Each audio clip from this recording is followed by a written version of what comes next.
Hello and welcome to Grumpy Gamers. You're here with me, Pete, and along with me this week I have Ben. Hello. Eddie. Hello. And Kirk. Yo. God, I honestly thought you weren't going to speak for a second there, Kirk, just like you failed to clap a minute ago. And you went with yo. No... Wanker. Let me clap. What's wrong with a yo? It's just a strange one. It's just a strange option. Let's switch it's that fine. up. It's absolutely fine. Yeah. Keeping it fresh, and I salute you, sir. Instead of changing content. What's with the yos and the... Are we appealing to our American audience? Is that what we're doing now? Yeah, dog. Oh, very good. Is that what's up, brah? We do have a growing American audience. So we've just deeply offended. Thanks, guys. Exactly, yeah. Sorry, we have one more week. We have to claw them back for the next 2 hours. And then... Aren't we? Yeah. We're actually going to be on a live show in 2 days' time. In fact, we're going to be on a live show when this comes out. And the host that's a good plug. Yes, from New York. So Kirk, plug. Go for it. When are we live? I'm plugging right now, baby. So speak into the mic. When are we live? Deep into the mic. 6 p.m. British summer time. Yes. So brilliant. Be there or be square. Wednesday. Correct time zone and everything. What time is that in the US? I don't know. No, it's it's 12 ET Eastern time. Pretty sure it's not, but yeah. Yeah, I'm just do you know what? Doesn't matter. You just free. It would be 12 EST. It's actually 1. We're going to be on. We're going to be on for 90 minutes, so they can chop and change. They come in when half an hour's left. Fuck me, 90 minutes. Is that how long we're on for? Yeah. Oh, fuck a duck. Full show, baby. Yeah. Full show. Yeah. Full show. A duck. Perfect. Fuck a duck. You don't hear that enough, do you? Fuck a duck. Not enough at all. No. Fantastic use. So yeah, that's what we're doing on Wednesday. And I also thought it was like an hour. So yeah, cool. Okay, it's all good. You sound so pleased with that, Pete. Pete's going, wow, this could end up being 4 hours of podcasting in a week. That's too much. And if it does, then I think I'm having a few weeks off. I might catch COVID again. That wouldn't surprise me. One bit. Look, honestly, I have a quota to fill. The moment it goes over that, it's out of my hands, all right? It's completely out of my hands. Anyway, I feel we're getting off topic here. Yes, we're going to be live in a couple of days' time, but we've got a show to do now. And as usual, we should start with the news.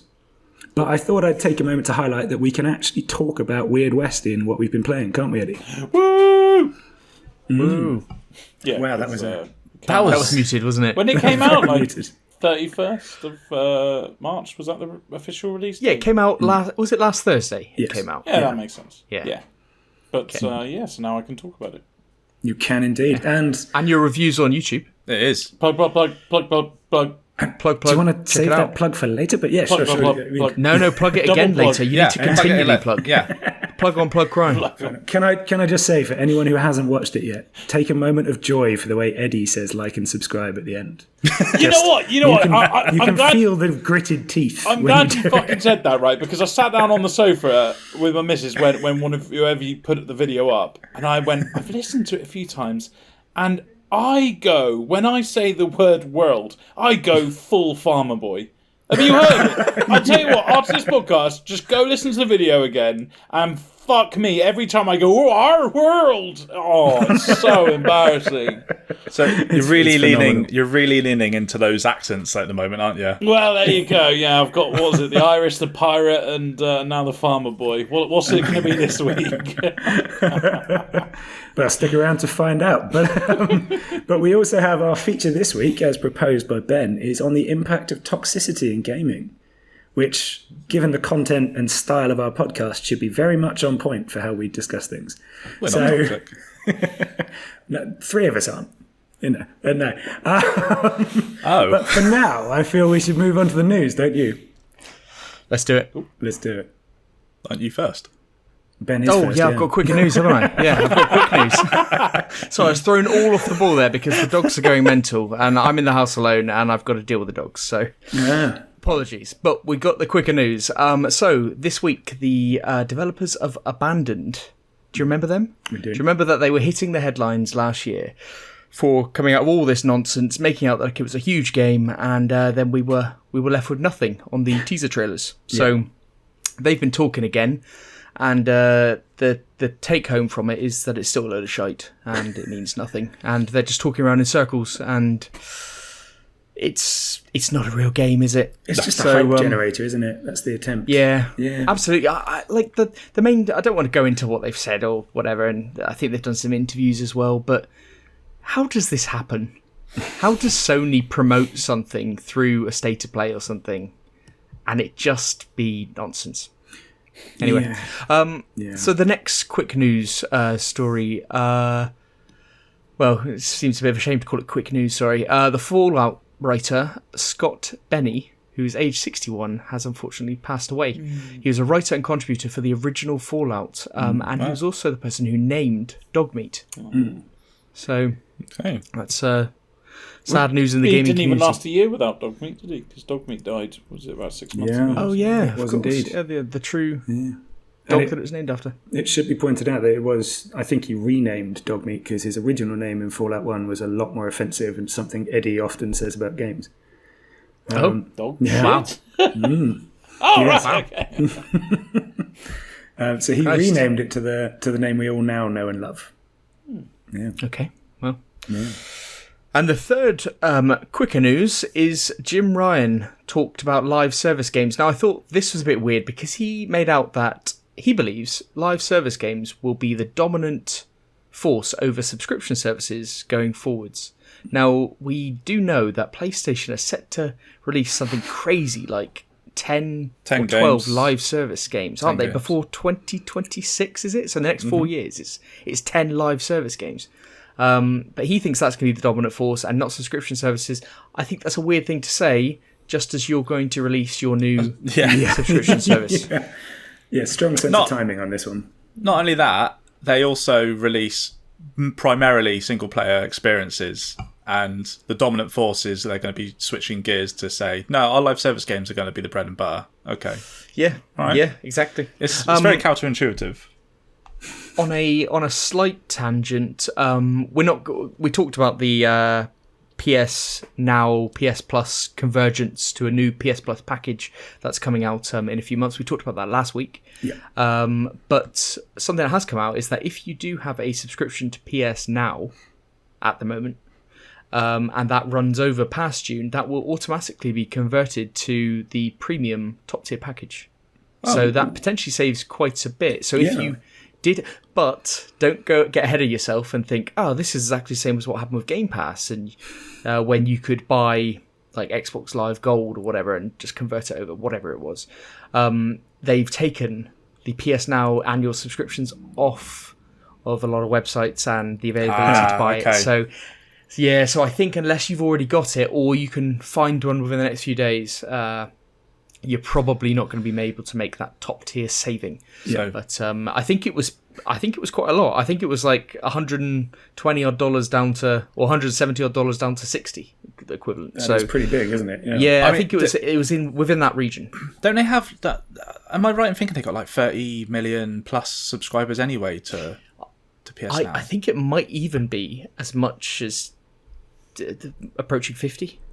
Like, not PS Now, sorry, PS Plus. That's PS Plus. Sorry, PS Plus, not PS Now. Okay. No, PS Now. I think PS Now is widely overlooked. I'd be interested if anybody listening does use PS Now as to how good it is, because I've never really given it much of a shout because Game Pass came along and it doesn't do day and date. So, I don't think a lot of people pay attention to that service. It's an interesting one, by the way. I've just actually looked this up to be sure. And it says here PS Plus is like 46 million. But yes, PS Now is 3.2. Yes, that's weird. In my head, I had 50 and 5. So that's it. Yeah. Yeah. So it's just not received. It's just not really well received at all. So there's no wonder that they're calling the new service PS Plus and not PS Now. Great way to lock in those existing subbies, though, isn't it? It is. Yeah. So. It definitely is. So that's the quick news for the week. Fantastic. Well, and on to bigger news then, I suppose. The first one here is on the Microsoft and Activision deal. And what we've heard is that US politicians are condemning plans for the possible payout that would go to Bobby Kotick from this. And this is actually a group of US senators, by the way, so pretty much as high as it can get. And they are, very much concerned that Bobby Kotick is going to get a significant payout for the acquisition of Activision Blizzard. 4 politicians, including a former presidential candidate and Bernie Sanders, signed a letter to the Federal Trade Commission alerting it to the issue. The FTC is obviously at the moment examining the details of Microsoft's proposed deal, which is expected to be finalised next year, as we know. So this letter has pointed out that the acquisition process risks dampening down an employee push for accountability and undermining it by allowing Kotick to remain in place and therefore receive a sizable payout. And I think sizable is a very kind way of putting that. And the direct quote from the letter reads as, "This lack of accountability, despite shareholders, employees and the public calling for Kotick to be held responsible for the culture he created, would be an unacceptable result of the proposed Microsoft acquisition." So they then went on to back this up by saying that any deal which negatively impacts workers should be opposed by the FTC. And in response to this letter, an Activision spokesperson said the deal would not impact any changes put in place in response to last year's reports alleging sexual harassment and misconduct, and that there were no special terms for Kotick in the deal itself. That said, it has been suggested that his payout could be $400 million. Yeah, but that doesn't mean it's special in terms of it's just following standard kind of procedure. He just owns a lot of it or was due the payout. But what I find interesting about this is that it said that the deal could negatively impact workers. And there's 2 takes on that. There's that if Kotick isn't held accountable for certain things, then maybe that negatively harms employees. But also, employees will surely be in a better position under the Microsoft banner. So surely it's a positive thing that this is happening for the employees. I would have thought, I'm outside of the situation, I don't know, but my end, I would rather work for Microsoft than Activision right now. You would think that, wouldn't you?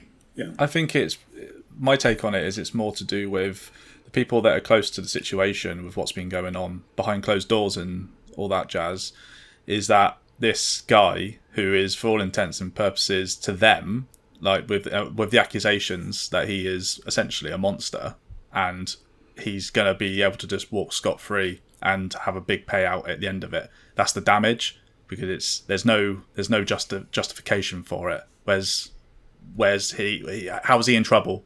He can go and buy a fucking yacht once he's done, you know? But surely if there's a legal case to answer to, he will still have to answer. You would think so, yes. You would think so. I don't know enough about the legal system nor the actual proceedings that are against Activision and Kotick, but I understand where you're coming from, Kurt, because that is perfectly valid. Smack in the face, isn't it, at the end of the day, to the employees, the way they view it. Yeah, I mean, it's not exactly negative behaviour reinforcement if you did terrible things, walk off with 400 million. But that's not the open and shut of the situation. It can't. No. So while I can understand what they're saying, and while what they may actually be trying to do is get this sort of on hold until he's been held accountable,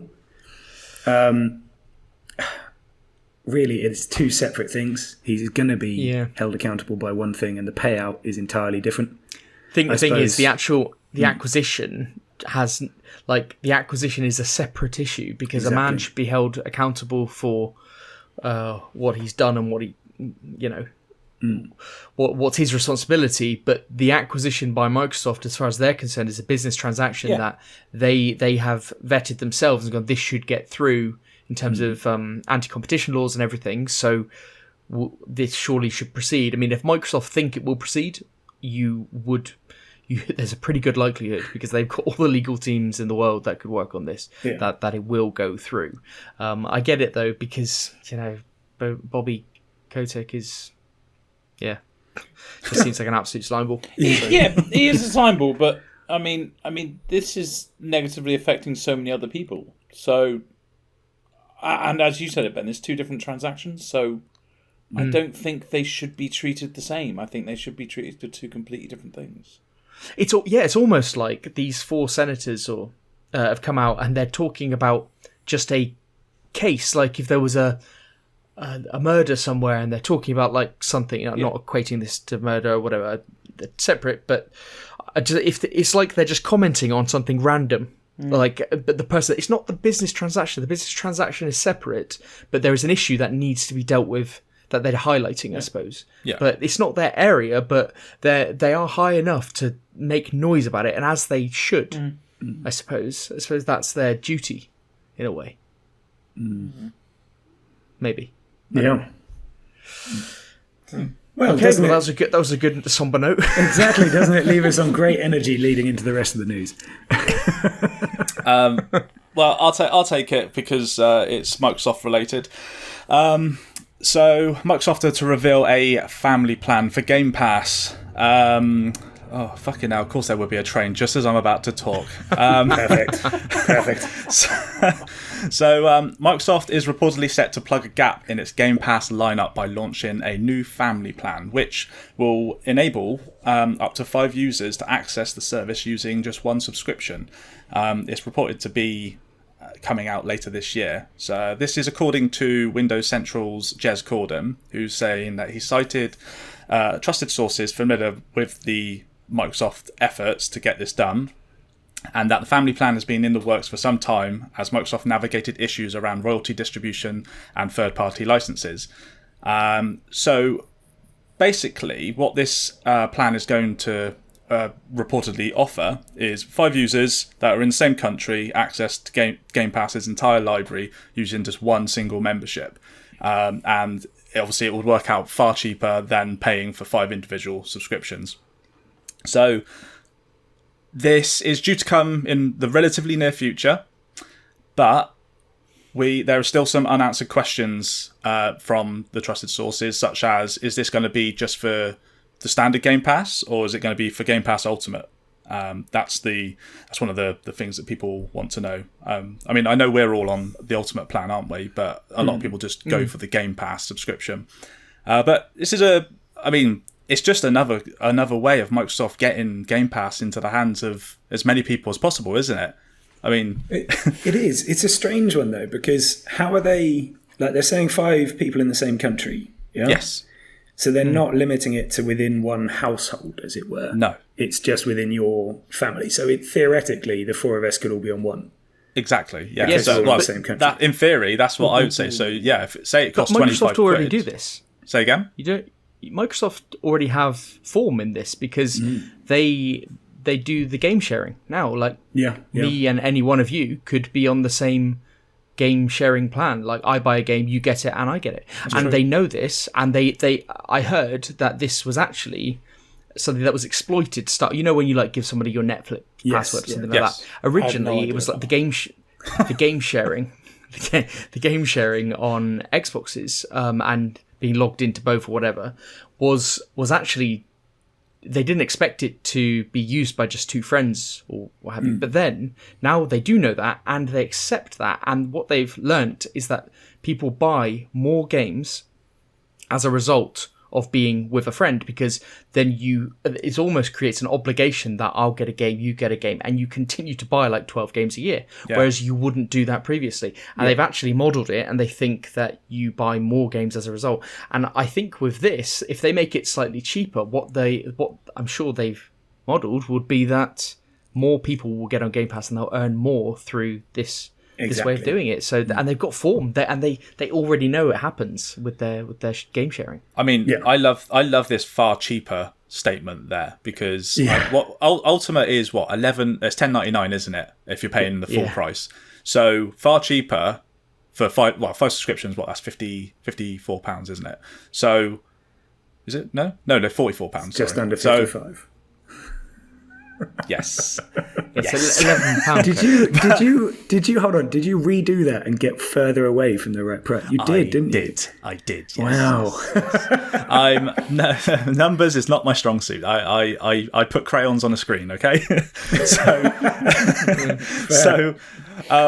But obviously, with this kind of thing, I know I'm personally on a really cheap plan at the moment, but that runs out in December because I got the whole get Xbox Live Gold for however many years or months, and then you can upgrade it or a conversion rate to Ultimate for £1. So it was like 80 quid for 2 years. But once that's done, I'm going to have to pay the £11 a month. So if we're all paying the same price and this comes out at 25 quid. It just seems like a no-brainer if there's no restrictions there for us, is it? It absolutely does. But it's interesting. Well, you just brought up that far cheaper thing, bearing in mind that if they make it £10 rather than 11, that's still percentage-wise quite. It's almost 10% cheaper. That's true. that could be far cheaper. Well, this is the thing. They could be saying it's £50 for the family license, and that's still saving you 10%. Yeah. Yeah, and then it's makes like, no difference. And now to each of us, a pound doesn't make a difference in your monthly spend, but it percentage-wise, they can say it's far cheaper. I don't think they do that though. That doesn't seem very consumer-friendly. And it doesn't seem. I reckon somewhere 30 to 40 though is probably where we're looking. I think so, because to entice people to do it, a pound isn't enough. But because they must be thinking, look, because you'll have that Xbox friend or that person who has an Xbox that just doesn't really play it at all. Oh, do you want to? I've got this. Do you want to just jump in with me? Saves me a bit of money, and you get free games. Yeah. Okay, I'll give you a £5. Lovely. Exactly. Can I also throw another thing in here? When I was getting my Xbox, I had some guy in front of me, a big bloke with his little kid, and he was buying an Xbox. And the guy went like, "Oh, you can get this Game Pass for 3 months free," and he was like, "Well, no, I'm not interested in that." And the guy went like, "No, it's like this thing. This will cost you £2, and you get it for 3 months, and it's got all these games on it." And he went, "No, I have no interest in whatever this thing is." I think maybe this is also a good move for getting the people that are buying their consoles for their kids, or maybe people new to gaming. Maybe it's their way of trying to hack the family market. If you know, well, this was it could definitely be. Yeah. This was kind of my actual problem with it. So I was there thinking, like, what family has 5 Xboxes? Like, that's they've got to price it somewhere for families that have 3. Yeah, like, because there aren't going to be that many who've got 5 separate Xboxes. Like, it's almost for, like, let's say my brother and he gets an Xbox for his kids, and I say, look, get the Game Pass. It's amazing. Get the Game Pass. Come on my plan. We'll do the thing. We'll share it. Blah blah blah. And it just becomes. And you've got somebody else in the ecosystem. And that person is always in your ecosystem. We were saying 9 months ago how all of us were shocked about how shit the marketing for Xbox Game Pass is. Do you remember? We always used to say we were. Yes. Now I think we can all agree it's big, isn't it? You see adverts. It's everywhere. It's fucking everywhere. Everyone's talking about Game Pass. My parents asked me about Game Pass. Yeah, they heard obviously us. listen to the podcast. I just think maybe people in their marketing department have gone, we're not hitting the family market very hard right now. Why don't we push we're not hitting the casuals hard enough. Because all it means is that you need to have one family member that is into games enough to know about Game Pass to just suggest it to the other family members who have an Xbox, because Xboxes are common. Like, I know PlayStations are more common, but Xbox is like, you know, everybody just gets an Xbox or a PlayStation or something, and this is the market that you need to tap into to get another person in the ecosystem. I think it's a brilliant idea, and the game sharing thing, they don't openly advertise that massively. This is going to be openly advertised, and it's a great idea. Definitely, yeah. Anyway, that's my story. Cool. I'll go next. I'm kind of talking about Microsoft. State of Decay 3, the old zombie game, is reported details for troubled development. A new report shed light behind the scenes of State of Decay 3. This is from Eurogamer. The upcoming open zombie world game from Undead Labs. Details published by Kotaku include allegations of sexism and mismanagement at the Microsoft-owned studio, and paint a picture of a game project which is still struggling to get off the ground years after its official reveal. State of Decay 3 began pre-production in late 2018, though developers at Undead Labs were reportedly poorly managed, and the project took several team reorganisations to get off the ground. Staff have claimed the game's public announcement in 2020 was too early, and at that point Undead Labs didn't even know what it was. Honestly, how many news stories do we have about shit management? How many about sexual allegations are there? For God's sake, is everyone a horny little devil? I mean, what is going on? Well, we had the not sexual, but we had just the suggested mismanagement of the other Microsoft studio the other week, didn't we? We did, yeah.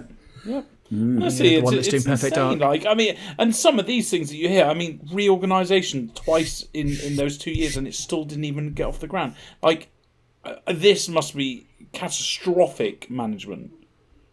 I don't know. Jesus. But it's a shame because I love State of Decay 2. I was just about to say that. Mechanically, I think it's one of my favourite games in the past 10 years. So State of Decay 3, like with the money behind it, maybe with better graphics, I think it could have been amazing. State of Decay 3 could have been a top tier game for you because it comes on Game Pass as well. So you get a top tier game, and it's if it's State of Decay 2, but then just moved on better in every way, then you'd be all over that. Yeah, absolutely. I think it could be a massive one for me, but it looks like it's all going to shit. So it does, and I mean it's an interesting one because we do see mismanagement a lot, and obviously. There's a bit of me that's inclined to be sympathetic because essentially games are project management. Like, that's what the management actually is. And imagine doing one this big with this many people who are all doing slightly separate things that all have to work perfectly in unison. Oh, it'd be a fucking nightmare. And everyone's so creative as well. Everyone's so creative and like... Kirk types, have they? They've got so many Kirks. Whoa. Hold on. I'm just going to stop you there. What does that mean, Eddie? Creative, imaginative people like you, talented people. Arseholes. You made it seem like it was slanderous. That was Ben's audio. I'm joking, Kurt. I didn't hear what you said, so I'm going to have to listen back to the pod. People who are bad with numbers, Kirk. That's all you need. Okay. Bad with numbers, very productive. Yeah, that's fair. Sorry, what, great don't you play with numbers, Ben? readers. Isn't that your day-to-day? It is my day-to-day, but great. Anyway, Lovely. Sorry, I didn't mean to derail there. Go on, carry on. No, it's absolutely fine. I think I derailed you. Fair. You both derailed me, but it's fine. But no, it is. Yeah, I think it is something that's clearly a very common thing, and I do wonder if that's actually going to get better, or if it's just something you kind of have to deal with if you're trying to make big games. Management is going to be a really difficult one to get on top of for a while. Because you've also got to remember that the technology they're working with and the limitations placed on them are constantly changing as hardware gets better. Oh yeah, absolutely. So, and remember, these projects are 4 and 5 years long. Yeah. And let's if you've got a 1 year project and it goes and it's delayed by 10% or you're out by 10, 20%, it's only a little bit longer in length. But 4 or 5 years, if you cock that up by 20%, then that's some serious delay. So just on a percentage basis, numbers. Kirk's still trying to work that one back in his head. Anyway, we should probably move on. But yes, I think it is why it's so common. I've got a big story. To the shock of absolutely no one, E3 has been cancelled on. No, it hasn't, has it? It bloody has.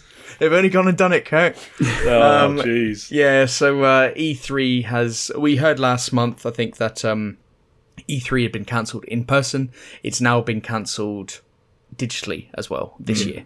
The quote says, "We will devote all of our energy and resources to delivering a revitalised physical and digital E3 experience next summer. Whether enjoyed from the show floor or your favourite devices, the 2023 showcase will bring the community, media and industry back together in an all-new format," likely story, "and interactive experience. We look forward to presenting E3 to fans around the world live from Los Angeles in 2023. So they're being positive towards next year, but I think one of the reasons why we're not shocked is that a digital format of one of these events, to make money off that is really difficult. Yeah. But one that is making money out of it and is doing a good job, and because they have a tremendous amount of adverts, God, they have a lot of adverts, is Summer Games Fest. Also also run by Jeff Keighley, who also does the Game Awards. And that is going ahead. He said, excited to share that Summer Games Fest will return this June with a slate of events. We'll be producing another kickoff live show with announcements, news, and first looks. Much more to share in the coming weeks, along with some very cool new elements for 22. So I think Jeff Keighley is just rubbing his hands together. Of course he is. He wants to be the CEO of gaming, and people keep giving him chances. Yes, but you know what, Pete? I've heard this week that he's an absolute pleasure to work with. I've heard that as well, actually. Yeah, an absolute pleasure to work with. Yeah. Infectious enthusiasm, and genuinely has a love of making. He plans all the. He's so involved with it. He's not just a face. So, people get behind that, and people buy people, especially in the industry. If somebody's genuinely saying, "I'll help you," and they're not charging an arm and a leg and things like that to get this done. Like he makes money through the adverts. But E3. That cost so much money for people to be on the show floor and everything, didn't it? Yeah, definitely. Yeah. Think about these poor indie developers and stuff. It's just a nightmare. I mean, I would say E3 is... E3 doesn't hold the same clout it used to, and it hasn't done for some time. Even leading up to when they had to cancel the events due to COVID, it's not what it used to be anymore, is it? It's because the internet happened. Well, yeah, and I know exactly. it was around, but the internet has become somewhere where you can just release a direct type thing anytime you want. At any point in time, I could do it at exactly the same time as I would have done at A3, and everyone watches it. The only people it's affecting are the people who are physically there. Whereas before, we used to love the presentations and everything, and seeing Reggie go up on stage and fucking, yes, something cool's going to happen. Or the Wii U happens and you go, what the fuck was that? Is that a console or is that an add-on? Who knows? Who knows? I will say, so obviously, Summer Game Fest is going to go ahead. I did, this is part of this, but it's a bit of a rumour, but from credible sources, I can't cite them at the moment though, that Microsoft are talking to various publishers to try and get some big games because they want to do their own showcase in June. I think they were originally wanting for May, but it's going to be June. So Kirk, are you now an industry insider? I don't know an industry insider, but it's just news that I read from people that do know insiders. So I thought maybe you're presenting yourself as an industry insider. I mean, that'd be fantastic, wouldn't it? It sounds like he's just sitting on the fence. He's not quite an outsider, but he's not an insider either. I'm definitely an outsider, Pete. I'm definitely an outsider. I definitely suspect Microsoft will do something. I mean, each time they do a 2-hour put on a good event, show, though, don't they? They have done Honestly, for years. I really enjoy it. Yeah. Honestly, But it's just a shame. I would carry on, Pete. I would bet you that Summer Games Fest has inherited a few things from what would have been E3's virtual lineup. Yeah, I would bet you that's a deal that's gone on in the background so that Summer Games Fest is a bit bigger.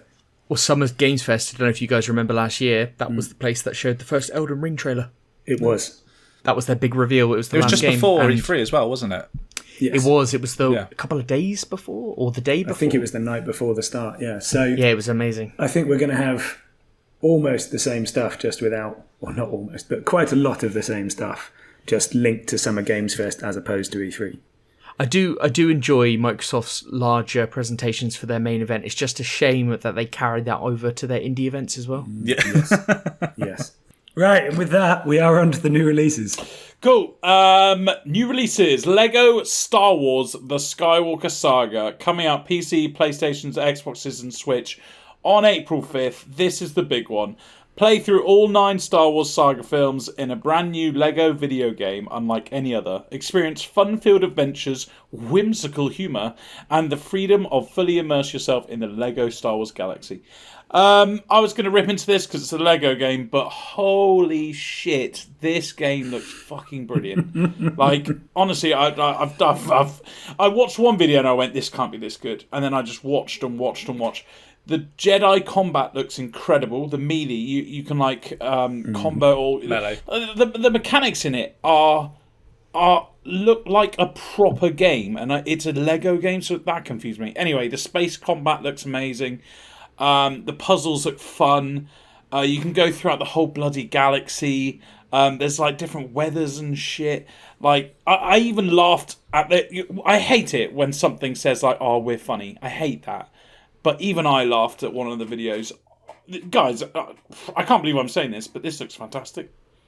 I mean, I've ordered it. Yeah, I've been sold on this for ages.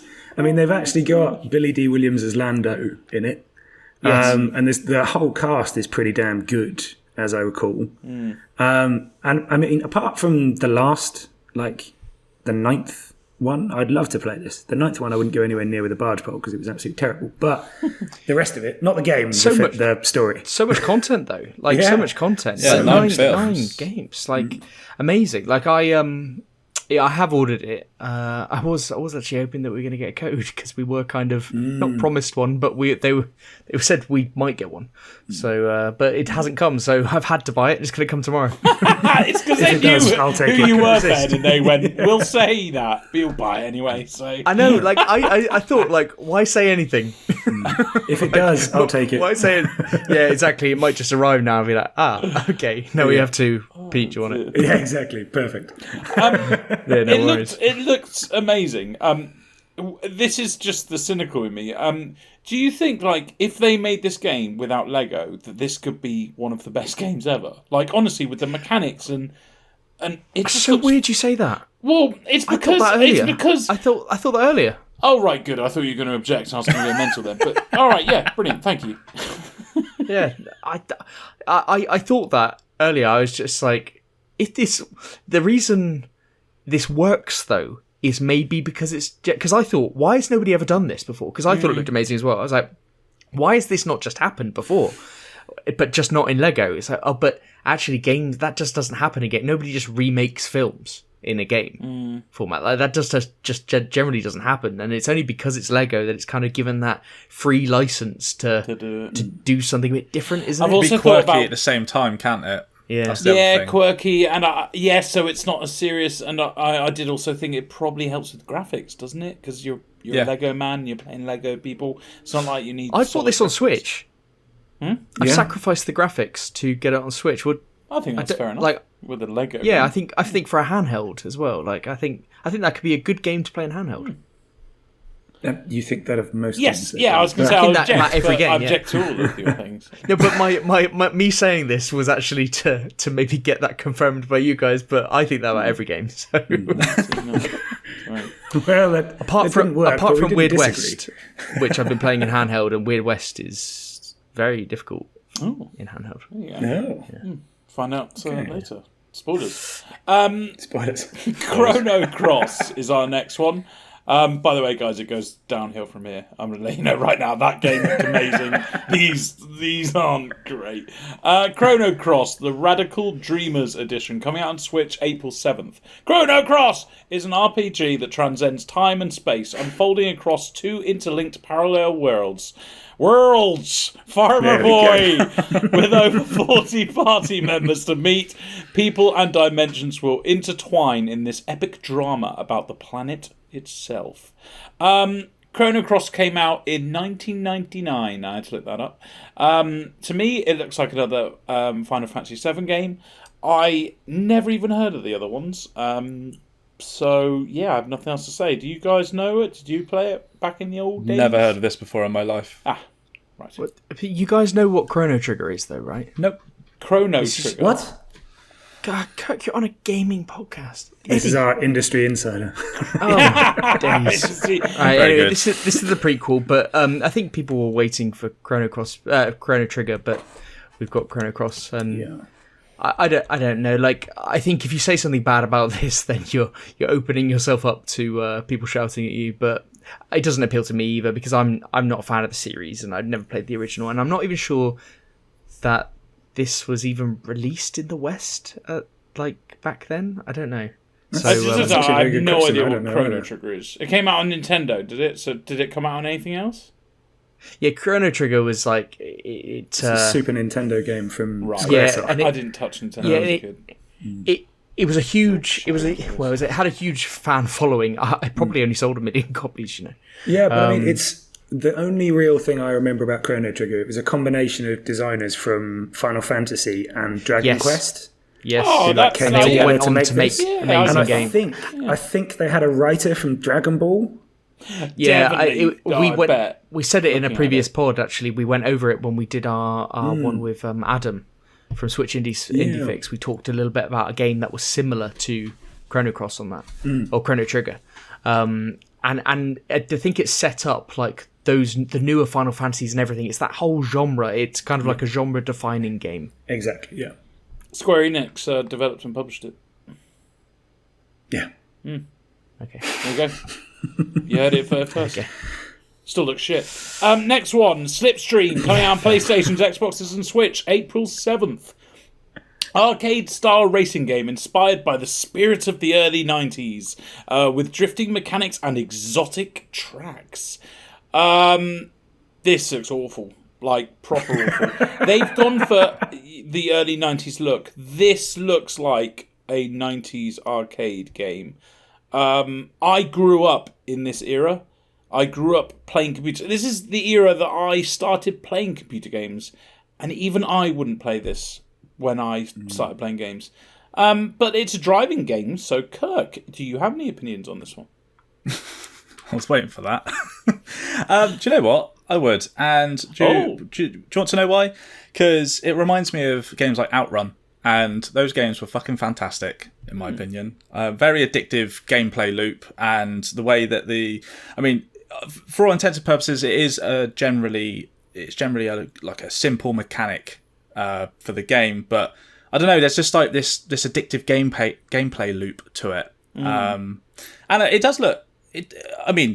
By today's standards, this is one of those things where I look at it and I go, yeah, it is a 90s game, isn't it? But I think it could hit that nostalgic itch, maybe. Yeah, that is their inspiration, and that it's an artistic choice. Exactly. And it's interesting that you mention Outrun because yes, with drifting, it's like Outrun with drifting. And I said that on the video that I put out on our channel today, didn't I? On the Horizon Chase Turbo is another game which this reminds me of, but just with drifting. So I thought actually, for what it is, I think it looks quite good. If you're into Horizon Chase Turbo, or if you like Cruise and Blast on the Switch, then this would be right up your street. Jesus Christ!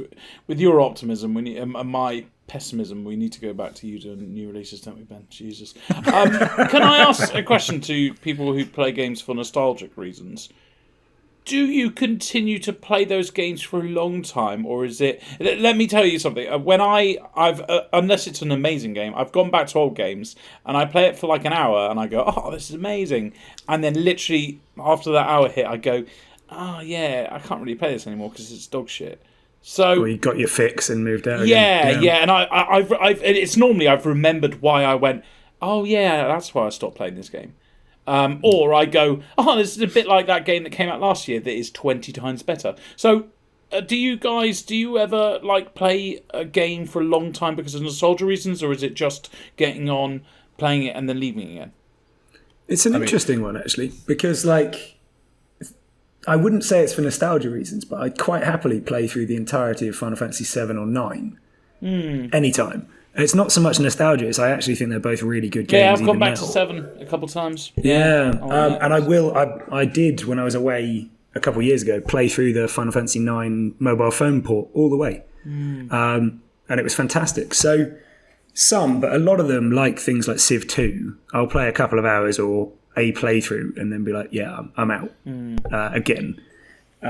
So I think if you're replaying an old game for nostalgia, then yes, it's like an hour. But if you're getting a new game which has a nostalgic kind of art style, they often come with modern features and hitting all those modern notes that need to be hit to get people to still continue to play. So I'd say if it's a modern game but in an old artistic art style, that can hold me for the whole experience. But yeah, going back, I agree with you, Eddie. I largely agree with you. There are certain games that I will not play anymore, and in all honesty, the original Metal Gear Solid is not one that I would want to play anymore because we've come so far since that came out. But I do hold that game dear. But I will happily go and play for a good few hours a game like Sonic, something that's really simple mechanically, and it holds the test of time. In my opinion, that kind of thing. Almost. almost the simpler the thing holds Yes. you more than the thing that was trying to be ahead of its time. Yeah, Yeah. Is now very behind its time. exactly. Yeah, so the ones that hit the nail on the head there and then, they hold test of time. And yeah. I'd say the best example of all of this, by the way, is Pokemon Red and Blue. Oh yeah, that's, yeah, great shout. fantastic. Go back and play them now, and it's a mix of nostalgia and the fact that it's still a good, if very easy game. I mean, I'd probably play Fire Red personally, just because of the Best updated RPG of all visuals. time. Yeah, absolutely. Yeah. Oh God! Objectively. Okay, right. I mean, I know we've now spent 10 minutes on the worst game of all time, but here's another question.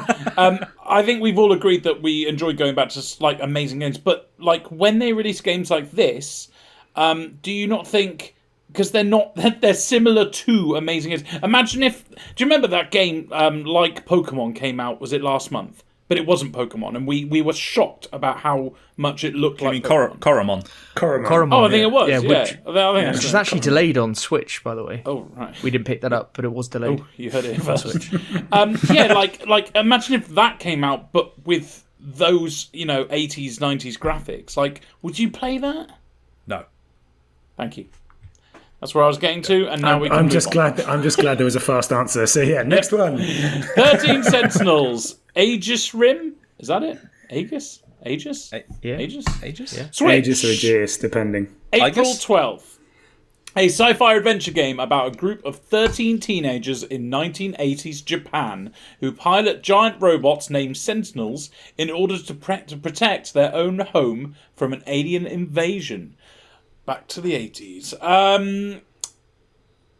Combat looks good. I was going to say it looks like better Titanfall, because I know Titanfall was your favourite game of all time, Kirk, and you'll cry about it. But it looks terrible. But you know what? The combat looks really good. Like, the thwack of it, it looks like a completely different game to all the other aspects of the game. Have you guys seen this one? What do you think? It was a potential Game of the Year candidate in 2020. So it's about time it came to the Switch. So released by Atlas, 2D side-scrolling, but half adventure game, half real-time strategy. Mm-hmm. I haven't played it, but I heard so many good things about it. Yeah, the real-time It did strategy get some aspect. really good reviews, didn't it? The real-time strategy it's supposed aspect to be looks amazing. incredible. It's almost a different game. Like, the other game reminded me of your fucking Catherine game, Ben. Honestly, like, the fact it was... Yeah, a good game, though. The fact that it was just Don't like kid a yourself. game where you just click on options and even the story looks terrible. But then It's because it's made by Atlas, Eddie, and a lot of Persona is clicking right. and watching. And so I imagine that is transferred into this game in some way. Well, that explains it totally. But I'll give it some due. The combat looks fantastic. Honestly, like everything about it looks really well done. But yeah, I'm not going to get it. Ben, are you going to get it? It's on Switch. I'm not Oh. now, but I have always been interested in getting it, and actually looking it up a bit more this time has made me more interested. It's just, I've just spent money on Lego, so let's keep to one game for the week. Wow, that was bitter. Moving on to Back 4 Blood, Tunnels of Terror DLC, coming out on PC, PlayStation's, Xboxes, April 12th.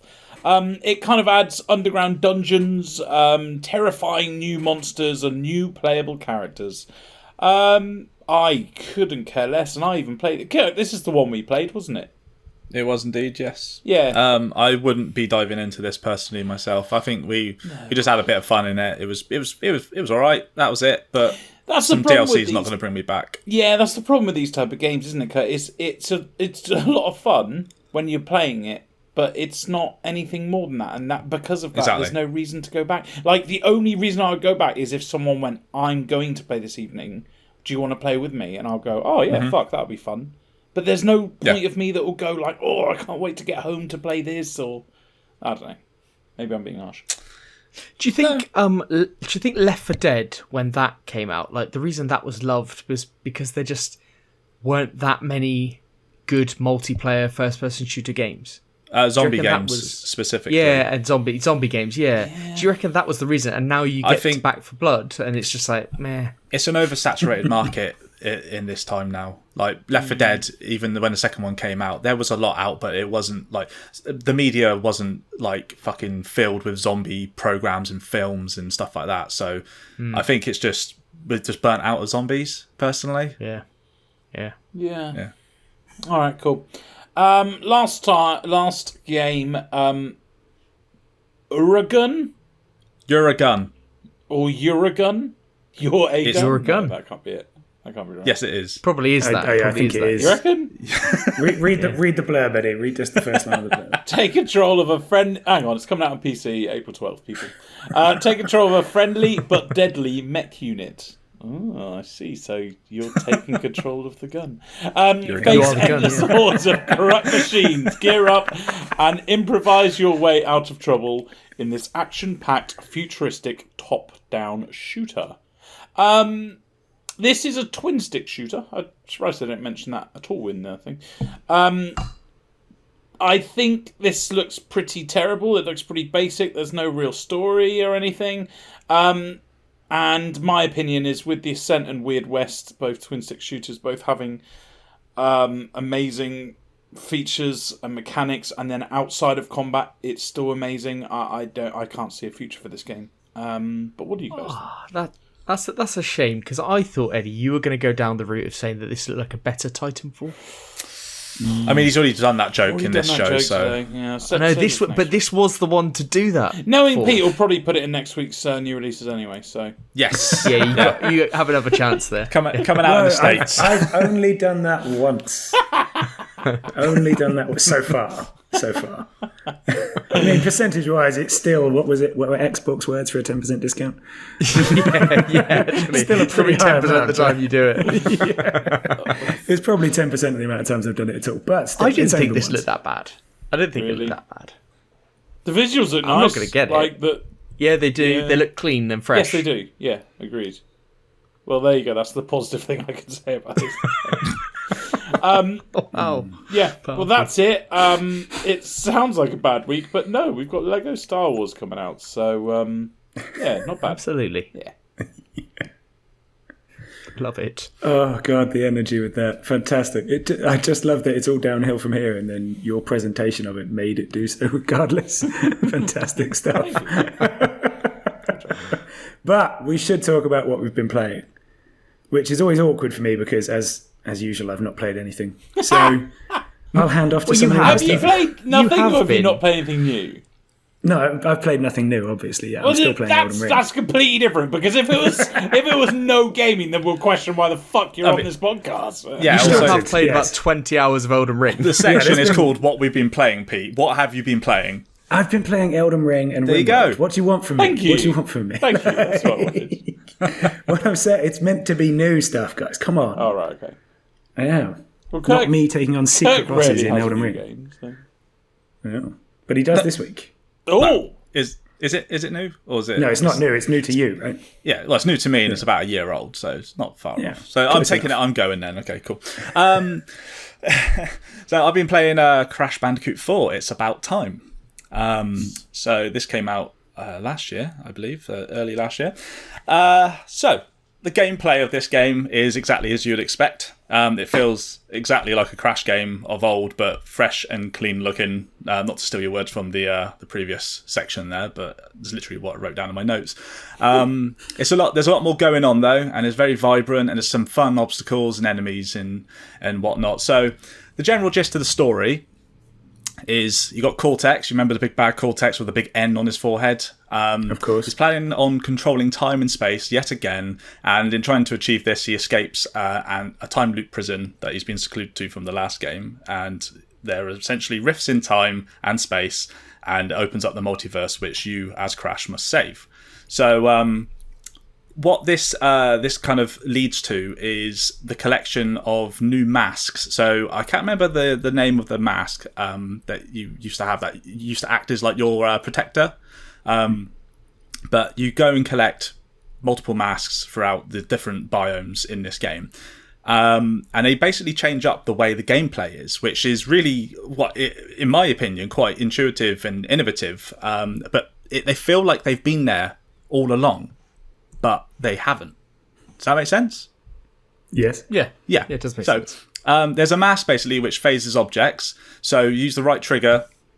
Once you've got the mask on, which is at certain sections of the level, you can see the like faint outline of particular objects, platforms, all of that kind of stuff, and you have to use the right trigger to time things correctly as you're traversing. There's another mask which repels dark matter, which is something which gets thrown at you from various enemies. And the main thing that it does though is Crash's spin mechanic. When you spin in this using the right trigger, you fucking spin, and then you can literally take off almost like a helicopter. But what this entails is it's not very easy to control because it's quite floaty, like the way that it controls. So they've spread out, when you're using this mask in these particular levels, they spread out the platforms in such a way that you've really got to like think about how you're going to do this. Just jumping forward a bit isn't going to do it. You have to really like put some oomph into the left thumbstick.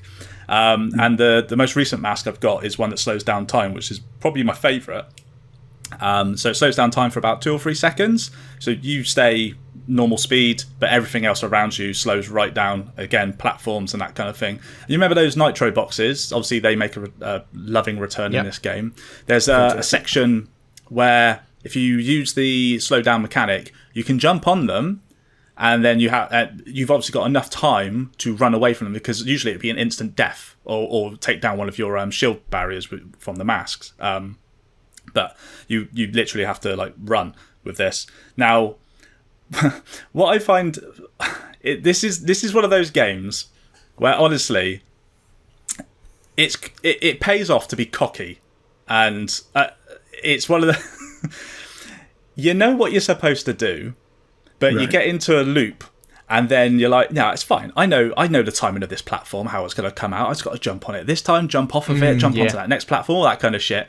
And then you just fucking die. And you're like, prick. You do it again, and you do you tweak it a little bit, you die again. You're like, for fuck's sake. But then obviously you figure it out. And that's literally what each level is about. And I mean, that's what Crash has been all about before. But it's just going through the motions of it. But it's a fun experience.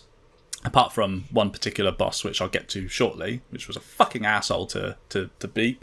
But yeah, essentially, I mean, I don't understand what the proper aim of the game is, other than just working your way through the story. To be honest with you, because you can earn gems.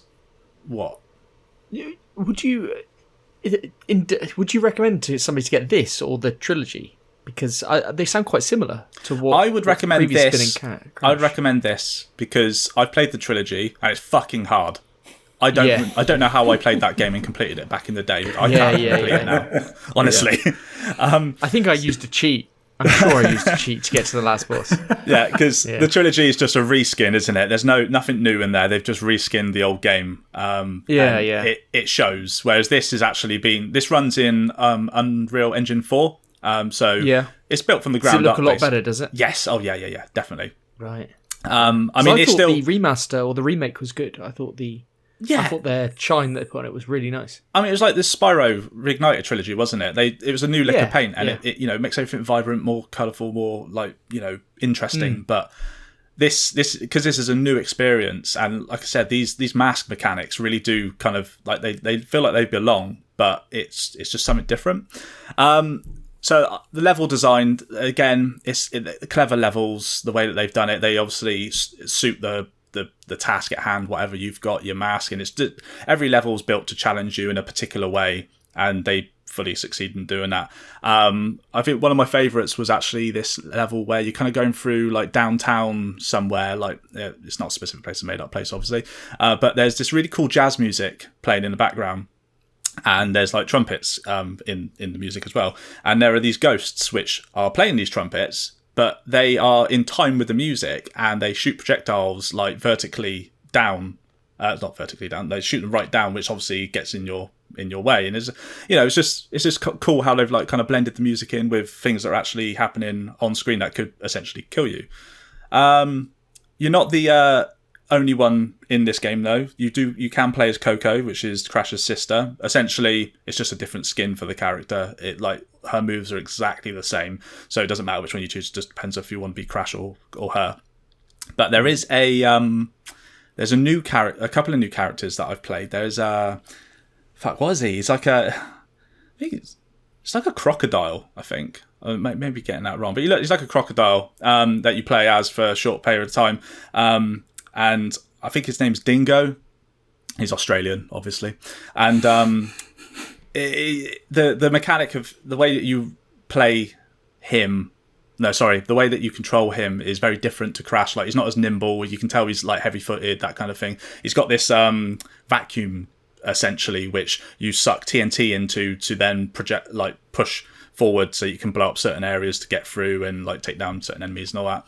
And there's this other Bandicoot which has come from another part of the multiverse which you end up playing as, and she's like this big, like tallish lady. She's pretty like built, like she's quite muscular, and her mechanics are very different to Crash and Coco. Where she's got a grapple hook, which she can use, and she can like bounce off of walls and kind of like slide over them and all that kind of jazz. Sounds like Halo. Yeah, exactly like Halo. Yeah. But they've done some new things in this game to kind of like keep it fresh, and it's a fun time. Which one of you guys played, I think it was Crash 2, where they introduced it, where they put the baby polar bears in that you ride? Do you remember them? I do, across the ice. Vaguely, yeah. I mean, they were adorable. And then you would have to, the sections where you would have to run away from the mother polar bear, and the camera's panned behind you, so you can't see where you're going. You're pressing down on the left thumbstick. It was like... Yes. Yeah, so they have like sections like that again with different kind of threats, essentially. This time, like big robot monsters and stuff. But yeah, no. So difficulty of the game is it does challenge you as it goes on. It's progressively harder as you get. I mean, I don't know where I am. I'm probably about 2/3 of the way through, I think, by this point. And it's fun. It's a great gameplay loop.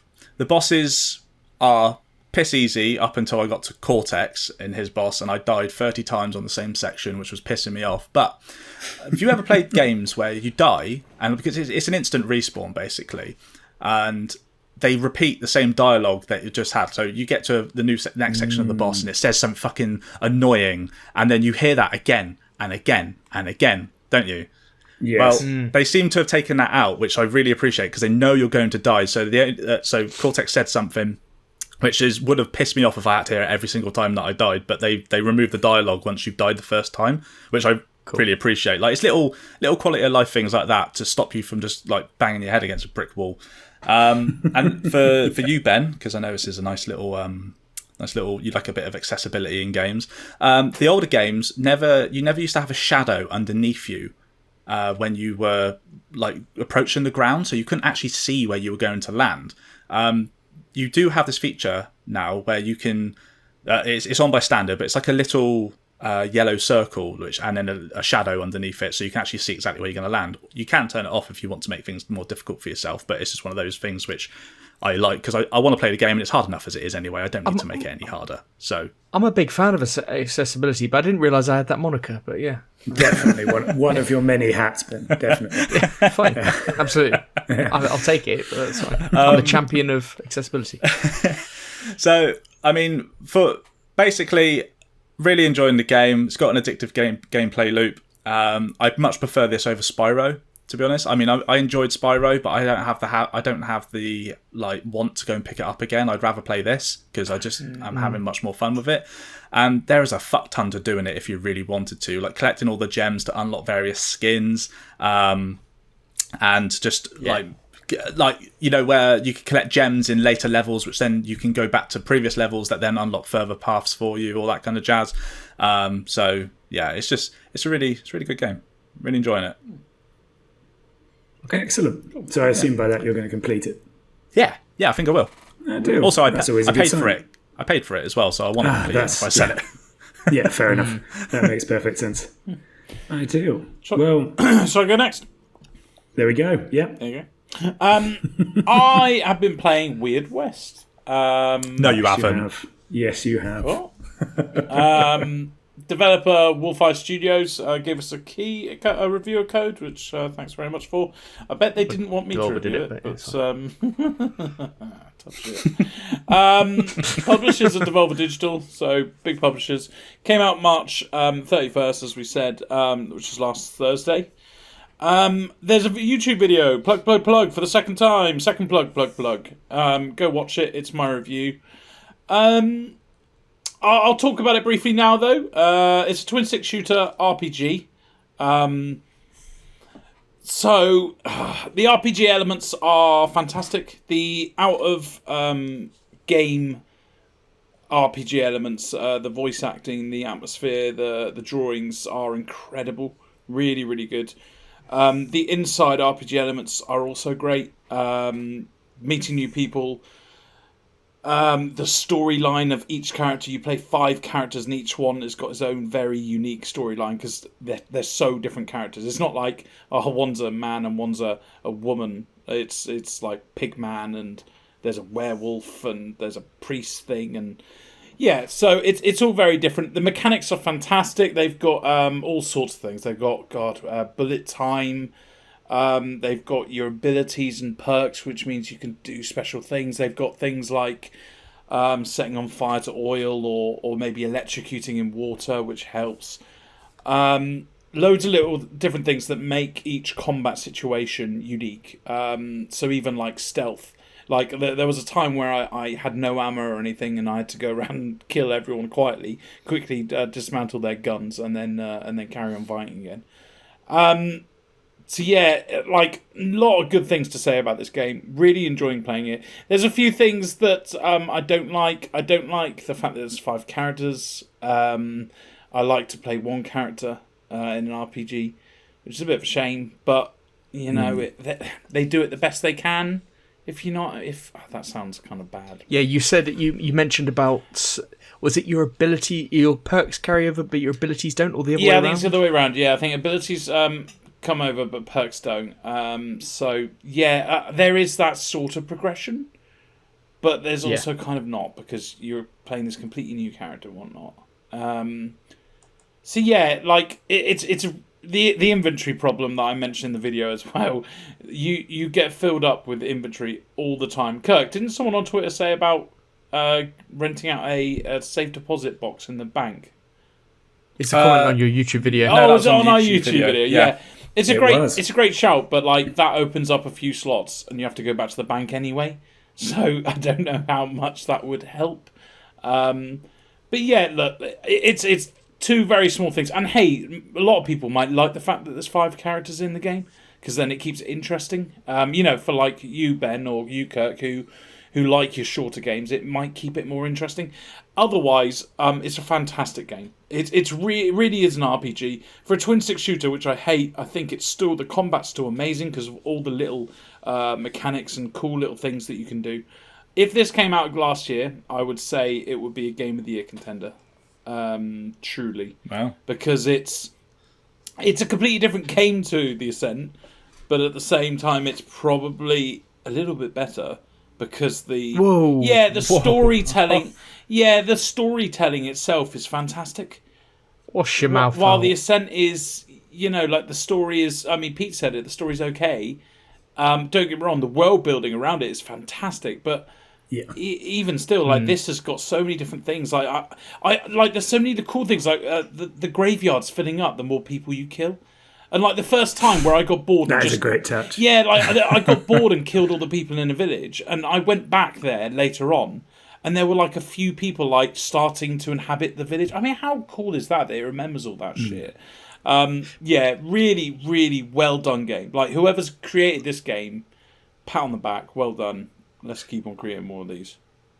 I played a little of it on the 1X player. As I was saying, I played it in handheld, and I I found it really difficult to aim in handheld. I don't know if I've said this. That was normal on the Xbox. I've said this with the Ascent. I'm really bad at twin stick shooters. I find it really. I wasn't bad at the Ascent, but I was bad at this. Really bad because it's limited ammo, isn't it? Like, yes. Every bullet counts in this. Like the Ascent, like it's just auto reload, unlimited ammo, and so you're like, fuck it, it's fine. Find the player and then shoot them. But this was exactly. I said it with the Ascent. I said I wish I had limited ammo, and my god, the first 10 minutes of playing this game, I ran out of ammo all the time, so I literally restarted and I went, you can't play like you can with the Ascent. Because in the Ascent, I used to aim for where I think they were coming from and just shoot. Same, yeah. But this one, you can't do that because you really are limited with your ammo as well. Like that's what I ran out of ammo a lot to the point where it made you get creative because you would see that a lot of them are walking near a TNT barrel or an oil lamp, or maybe a couple of them. Oh, that's all right. When it rains, they all get wet, and therefore you had to kind of use your brain with things like that. Two questions. The two of the things that I liked about the Ascent, but I didn't like about this so far. But carry on. Do you find it immersion breaking? That I found that I was having to replay scenarios a lot of the time because it was like I try and throw that thing in the oil to set that on fire, then I shoot to conserve ammo and do all this, then I die, and then I'd have to do it again. So I felt like I was just saving all the time with a quick save, and then just replaying every situation to try and get the best outcome from it, and not die. So it felt a bit immersion breaking to me. I see what you mean, but it's not so difficult, is it? That I died a lot, but I didn't die. Maybe that's just the start. I didn't die so much that if I died, and it made me feel good when I died, because if I died, it was because I did something stupid. I didn't like stealth kill the first couple of people, or I didn't purposely throw dynamite in the right area. It's like I said with Elden Ring. I like that in Elden Ring, when you go guns in blazing and just swiping and trying to kill as many, you just get killed. It's the same with this, really. If you run in and think, I've caught them off guard, let me just bang, bang, bang, you'll get killed. Yeah, you die. Which I quite like, because it means it's a challenging game. It's like the Ascent, I love it, obviously. I voted for it the Game of the Year. But you can go up to a group of enemies, then run away and face in the opposite direction and just shoot. And a lot of the time, that's how you'll win that battle. But with this one, no, you have to kind of use your brain. The second thing was, it's got the same mechanic as West of Loathing, travelling between places, where you just like clicking and you travel, and it auto travels you to that place. Maybe a world event happens between that, but... So it's exactly the same as West of Loathing, so that was good. I do like West of Loathing. But again, the Ascent is more, you walk around the world and you go down this lift and then you go here. And I felt the immersion, that was a possible point as well that you could lose. Oh, wow. See, I love... And it's probably because Wasteland 2 had the same mechanic. You go on the world map and you go from A to B. But you know what? For me, that's not immersion breaking because of the randomness of the events. If it was going from A to B, I hate games like that do that. It's a big reason why I didn't like what's the space game that was the same developers as Fallout New Vegas came out, was it last year? Oh, yes. Outer Worlds. It's the same reason why I don't like there goes Farmer Boy. Outer Worlds.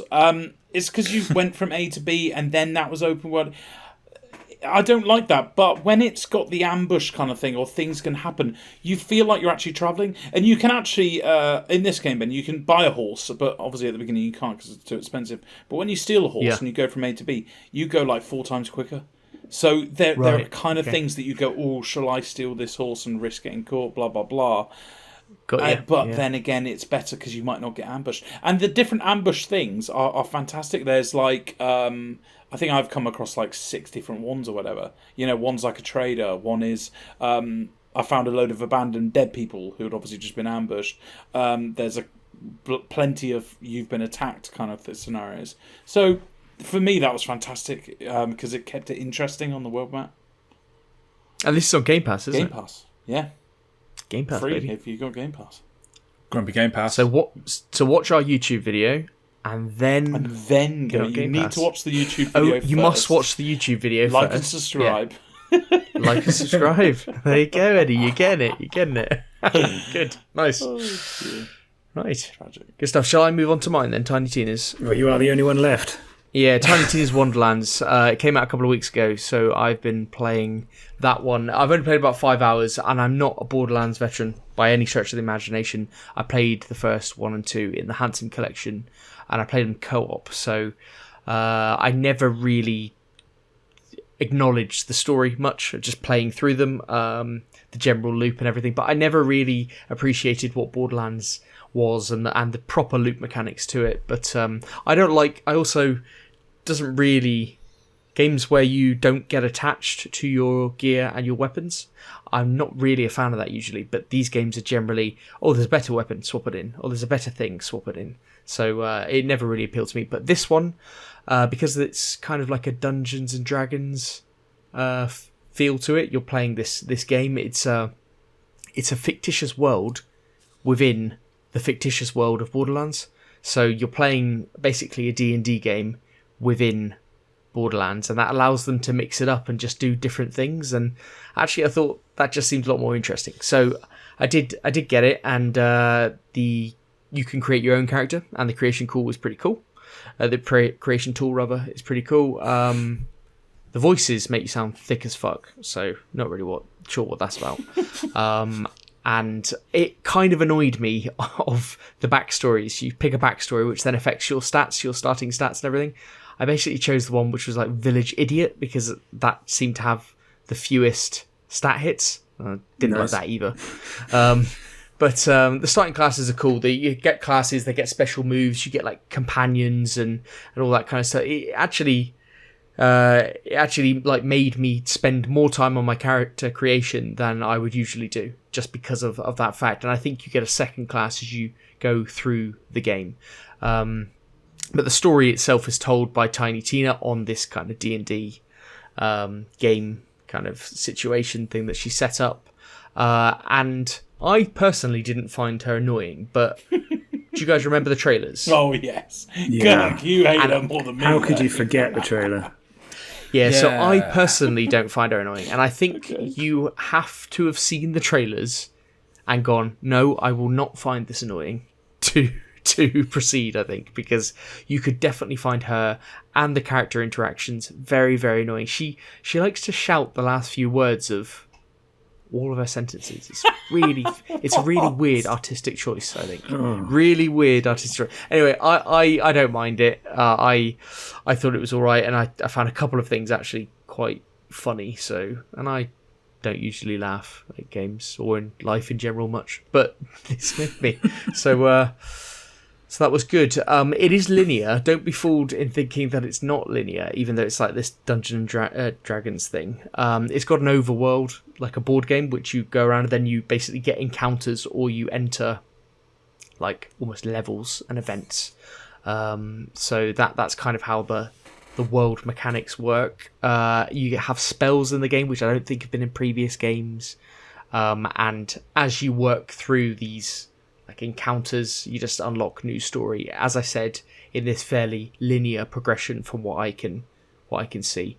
And I don't know the ins and outs about all the stats and everything. Like, I heard you have to really min-max towards the end of this game, which that doesn't sound particularly good. At the moment, I am just enjoying shooting things and picking some new weapons when it says it's got a higher number. It's not too intense for that, and I don't want it to be any more intense, because like you fucking pick up so many guns. I mean, like, you mentioned about Weird West, Eddie, about inventory management. It really fucks me off. Like, there's just so many guns. Like in the Ascent, there was only about 10 guns, and so you get duplicates all the time. It's not so bad, but in like this, every gun's different, and you never know until you actually use it whether it's barrel of shit anyway. So you just pick up so many, and then when I tried to sell them, and then it didn't stop me from selling ones which were actually in my inventory at the time that I was using. So I ended up just fucking selling everything and having nothing. So so the guns that I was actually enjoying, I then had to buy new ones and just suck it up and use those instead. But because it's got that whole thing of like, it's that loop mechanic, you can't get attached to anything.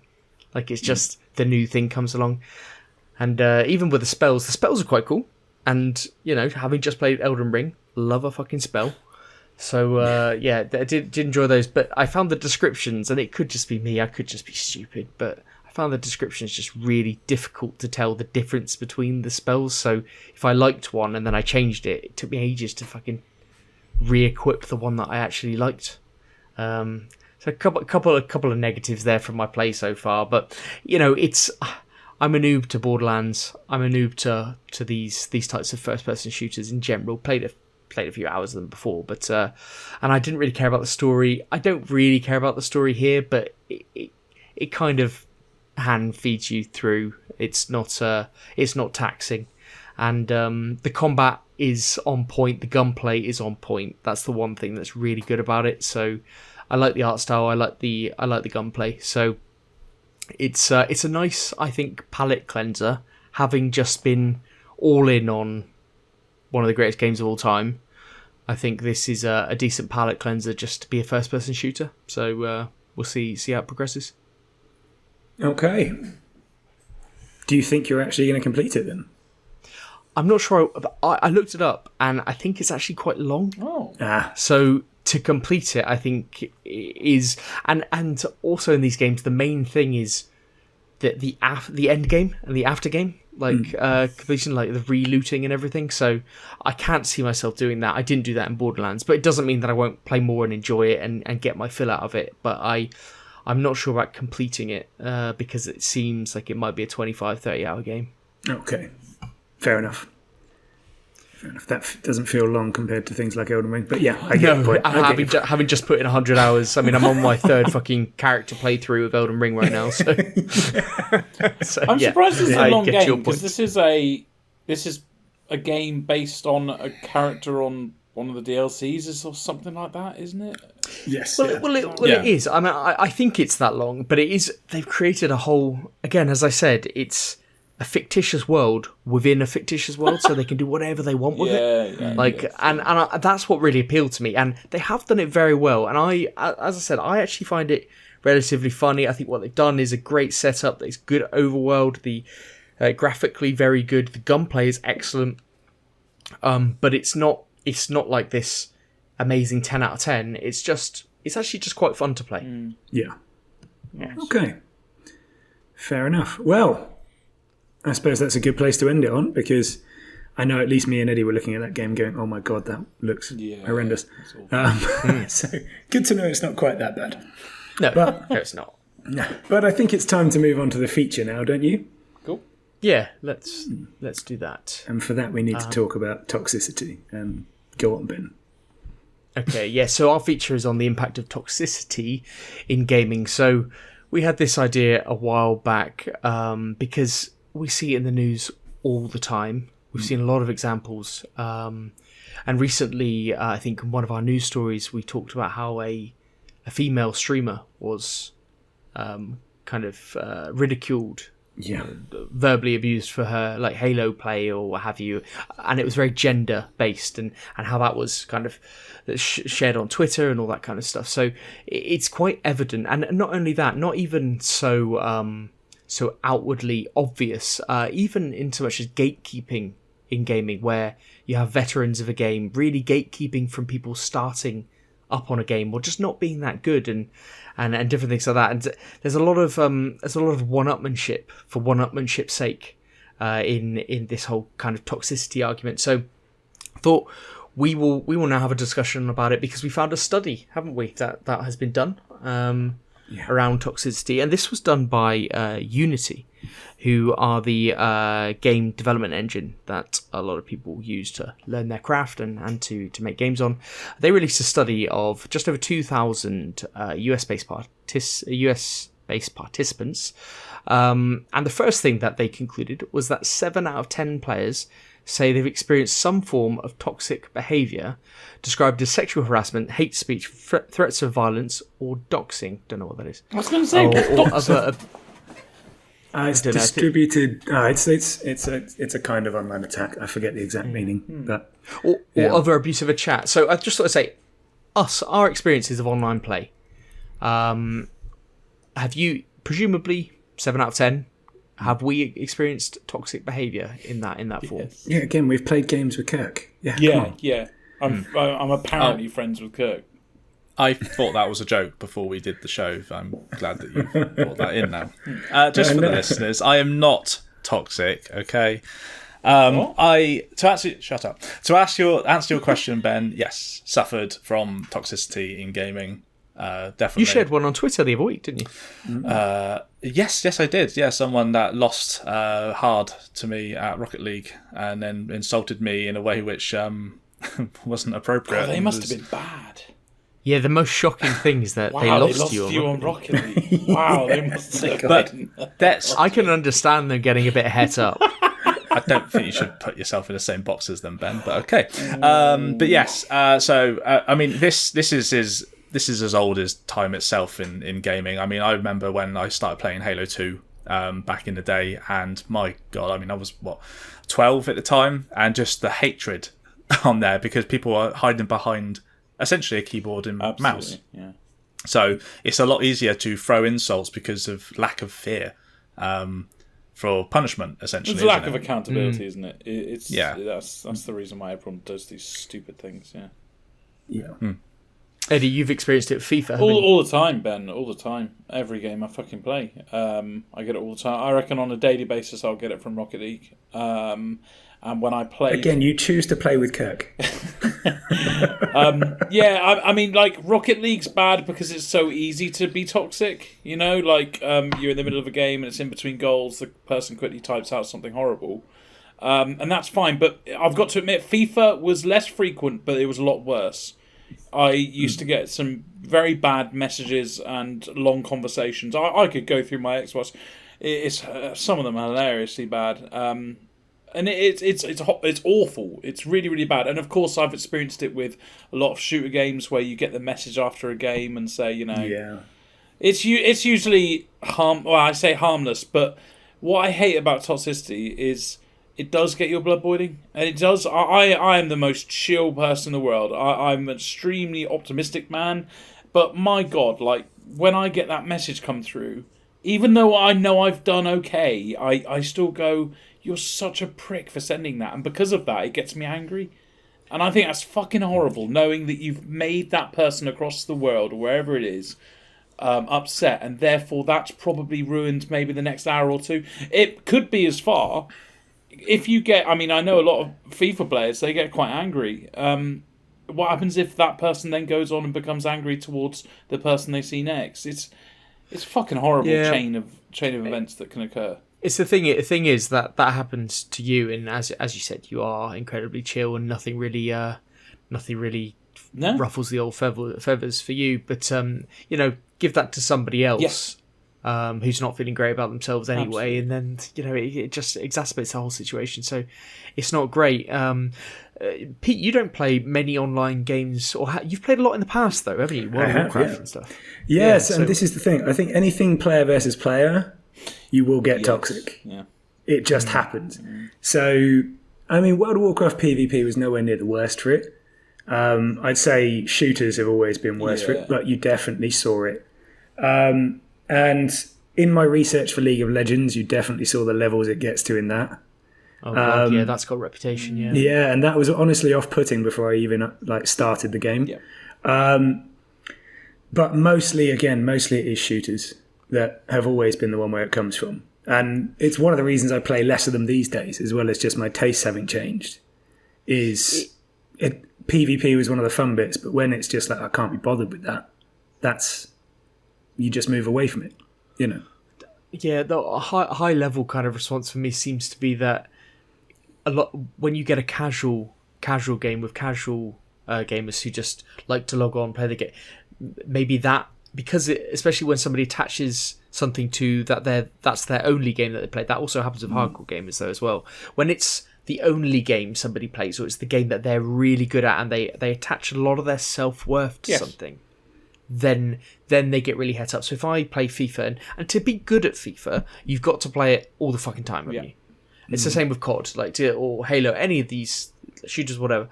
And I think that's what breeds the toxicity when the whole of your gaming life, and probably a lot of your life, because it's what you do outside of your working life and everything, is centered around that.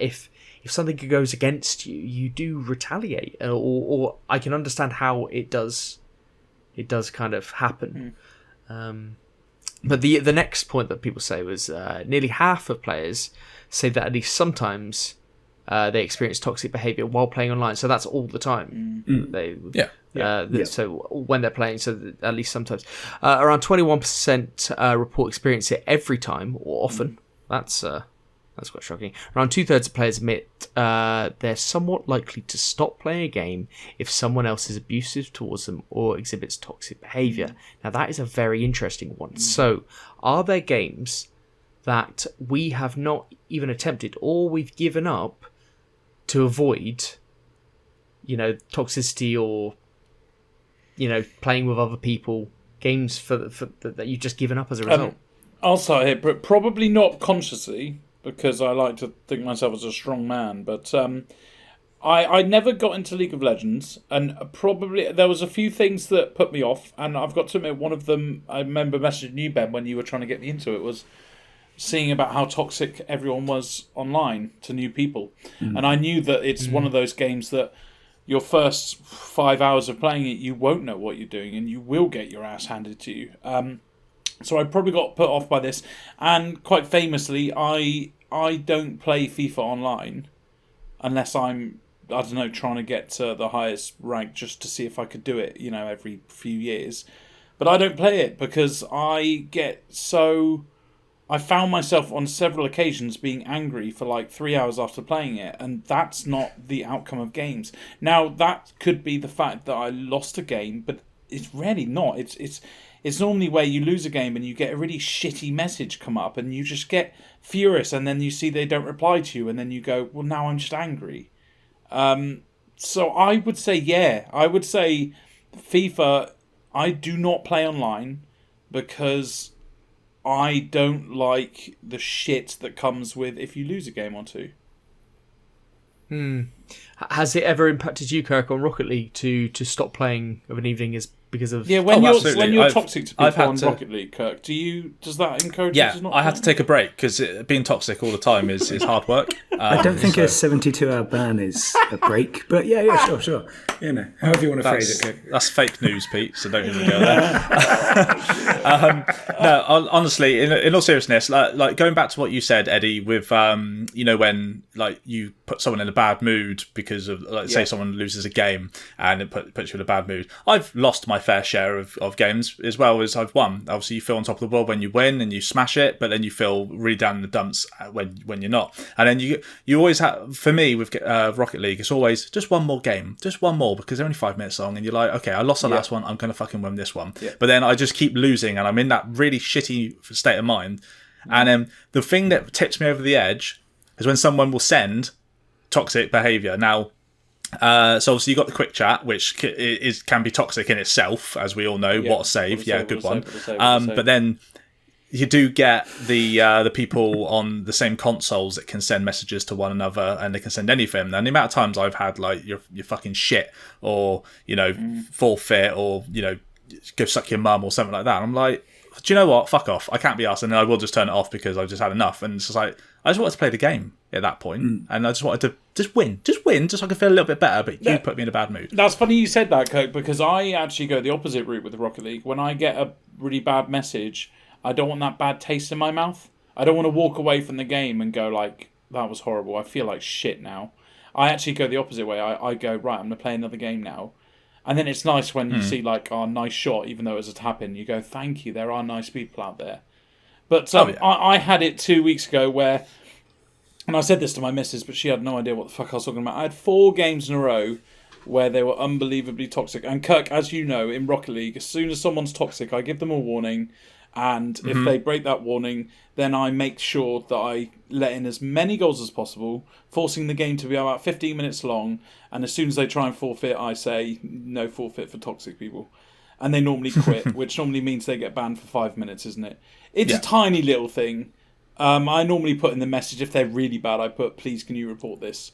But most of the time, the other team call me a, what's it? I won't repeat on this podcast, but they call me bad names for even suggesting about reporting a toxic person. So, I know what you mean. What a world we live in.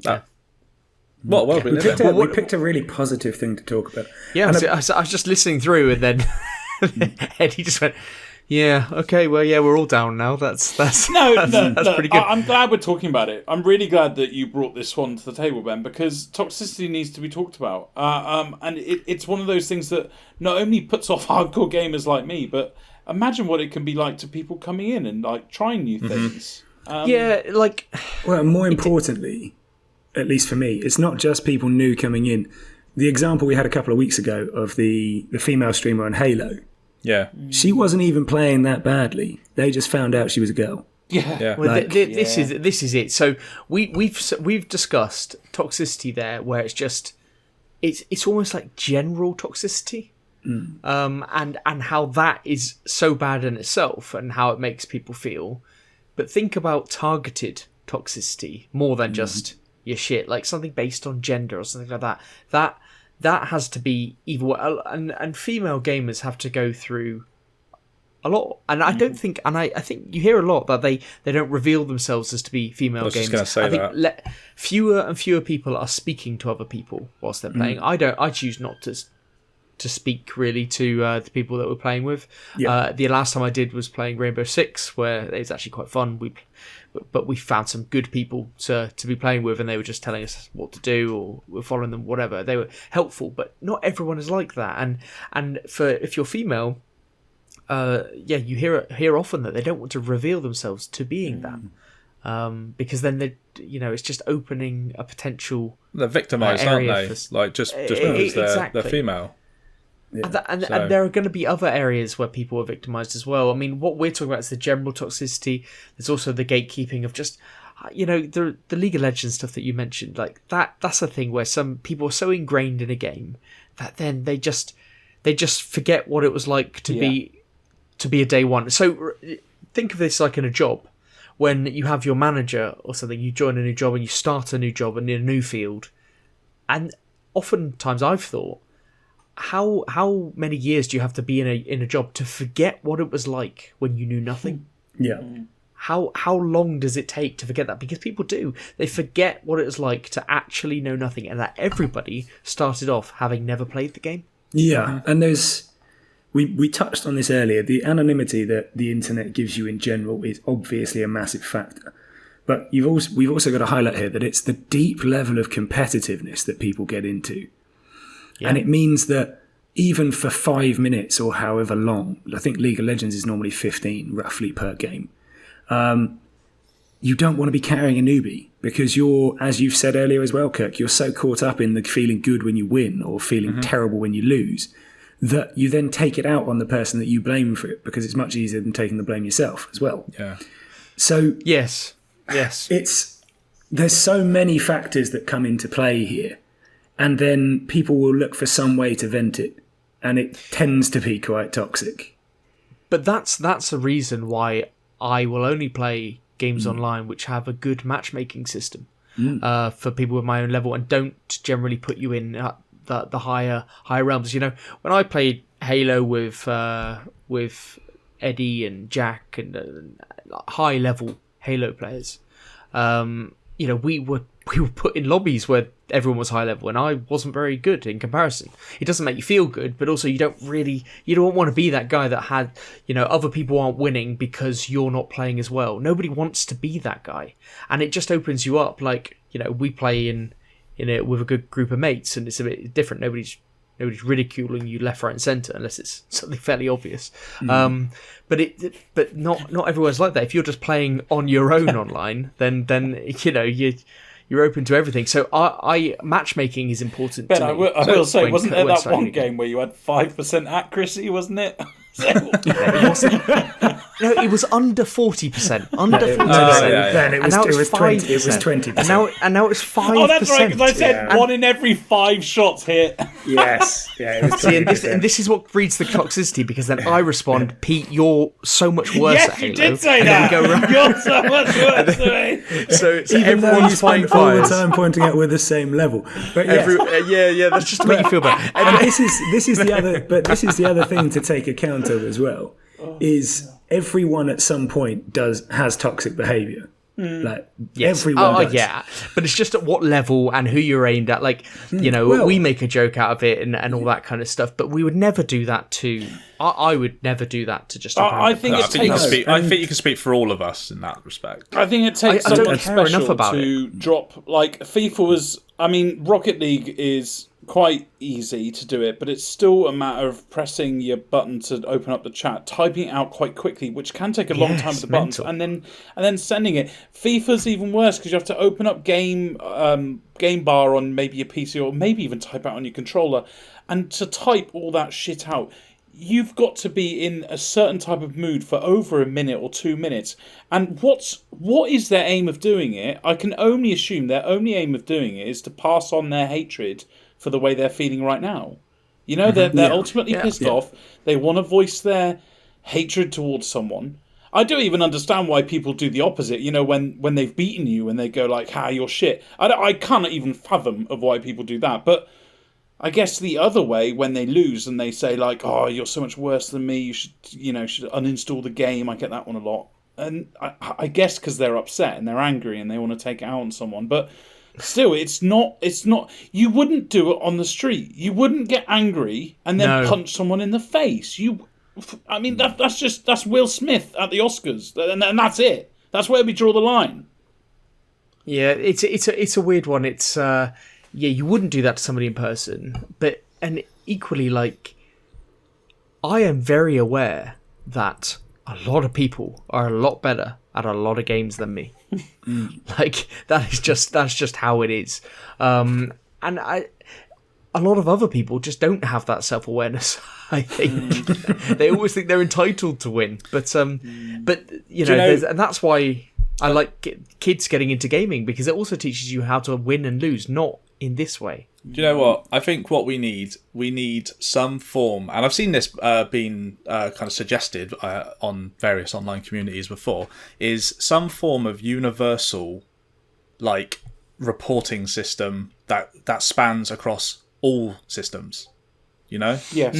Because, like, so say you're on Xbox, you say something, you're banned from the Xbox. Okay, that pings something to the Sony servers because there's this agreement with Sony and Microsoft. Okay, this person said this, right? So they should have a universal ban. Like, why should they be able to say something hatred-wise on the Xbox and then go and do the same thing whilst they're banned on PlayStation? You know, that is a great point, Kirk, and across games, and this brings us on to the fact that Unity did acquire an AI moderation company last year, OTO.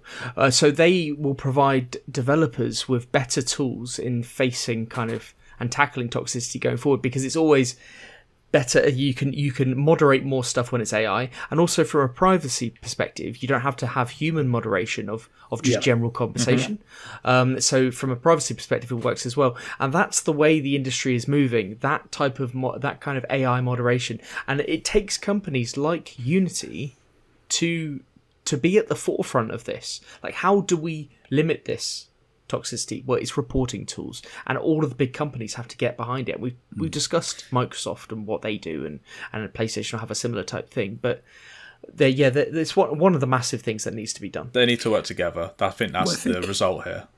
Yeah, there is. And I think the other thing you have to do is the punishments have to be correctly leveled. You know, like, we've already established there's quite a big difference here between someone getting angry in one game of Rocket League and someone who continually goes after new gamers just for being new gamers, or someone who only goes after female gamers because they're female gamers.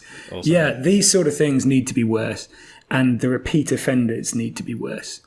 Yes, and a 5-minute ban isn't enough for a repeat offender. It needs to be, you're not playing tonight now. Yeah, you're not playing tonight now. But equally, if any one of us says something that is caught by this, it's a ban. Fair enough. Yes. You know, and we've all had a bad day. We've all said something too far. Fair enough. You wear that and you move on. You do it again, you start getting more problems. It's good. You do it again. I've been there where I've done something and I've been punished for it, and I've gone, fair enough. I deserve this punishment. I wear it. Yeah. You know? What I mean is, I think they've just got to get that right. Yeah. That's the key, and really match the seriousness of it in the right places and make it cross-platform. And I think you'd have quite an effective.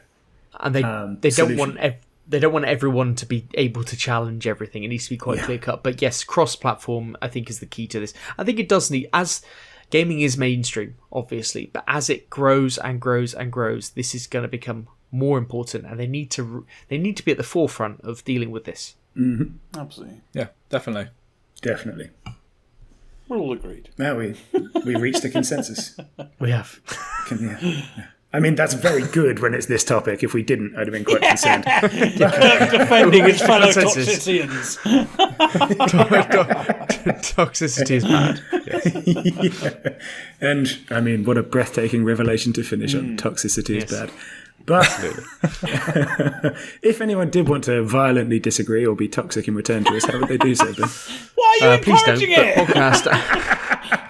it? Please don't, but at podcast@grumpygamers.co.uk you can email us, or you can tweet us at grumpygamerspod, or you can leave a comment on our YouTube videos at Grumpy Gamers Podcast. And we do get some spicy comments there where they don't agree with us, but that's conversation. I like that. That's good. Nice. It's not too, it's healthy not, debate it's not is very toxic. different from toxicity. It's healthy debate. Absolutely. Fantastic. Right, well, for this week, it's GG to most of you, but Eddie, you were shit and I hate working with you. Well, GG to you. That's the response. There we go. GG to everyone. GG to everyone.